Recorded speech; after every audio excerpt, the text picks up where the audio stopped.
Buenos días, ladies and gentlemen. Bendecido viernes. Como siempre, damos gracias a Dios por todo lo que nos da.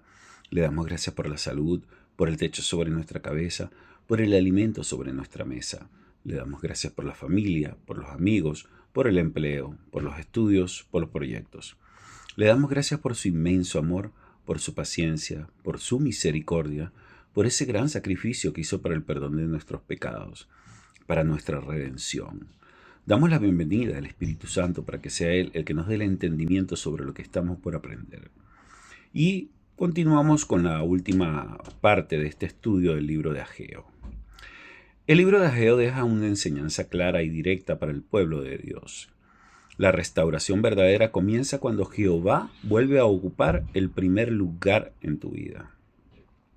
Judá había regresado, trabajado y avanzado, pero había descuidado lo más importante.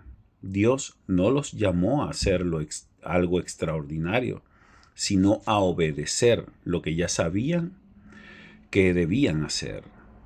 Ageo muestra que la obediencia no puede seguir postergándose sin consecuencias. Cuando el pueblo puso a Dios en segundo plano, experimentó cansancio, frustración y falta de fruto.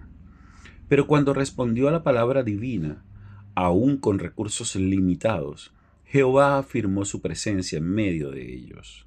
Yo estoy con vosotros, como lo dice en el capítulo 1, versículo 13 de este libro. Esa promesa fue el verdadero comienzo de la restauración. El mensaje del profeta también nos recuerda que Dios no mide la fidelidad por apariencia externa, sino por la disposición del corazón. La obediencia de hoy, aunque parezca pequeña, es valiosa delante de Él. No se trata de esperar condiciones ideales, sino de responder con fe en el presente. Finalmente, Ageo nos enseña que la esperanza futura no elimina la responsabilidad actual. Dios promete una gloria mayor, pero llama a su pueblo a obedecer ahora. El libro concluye afirmando que cuando Dios es honrado como prioridad suprema, su presencia restaura, ordena y sostiene la vida de su pueblo.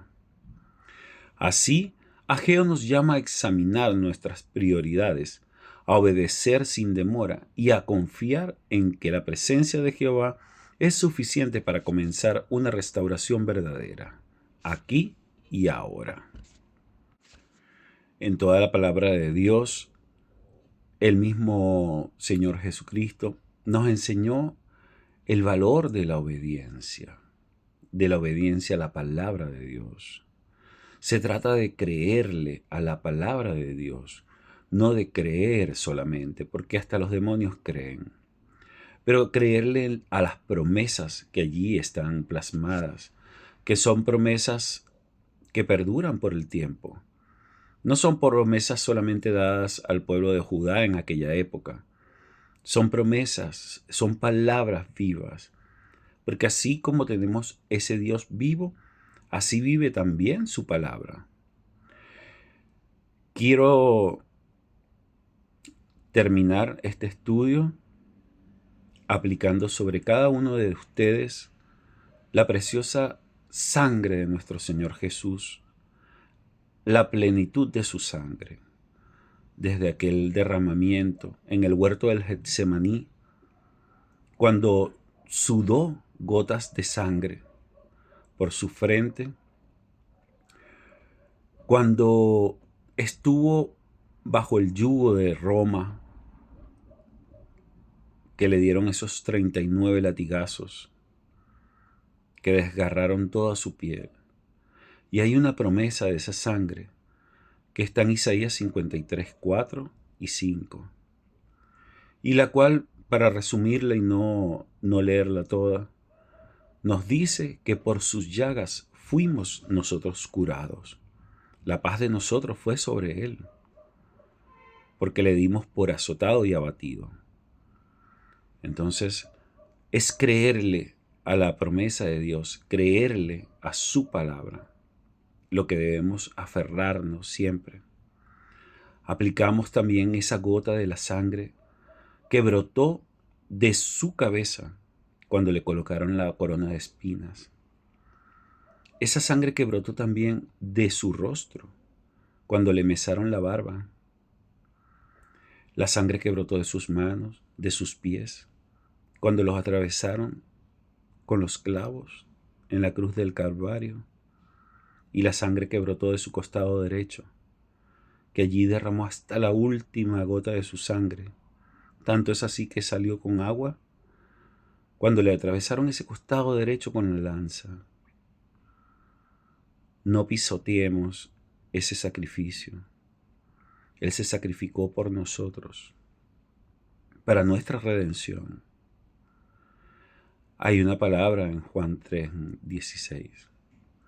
Porque de tal manera amó Dios al mundo que ha dado a su Hijo unigénito, para que todo aquel que en Él crea no se pierda, mas tenga vida eterna. Señores,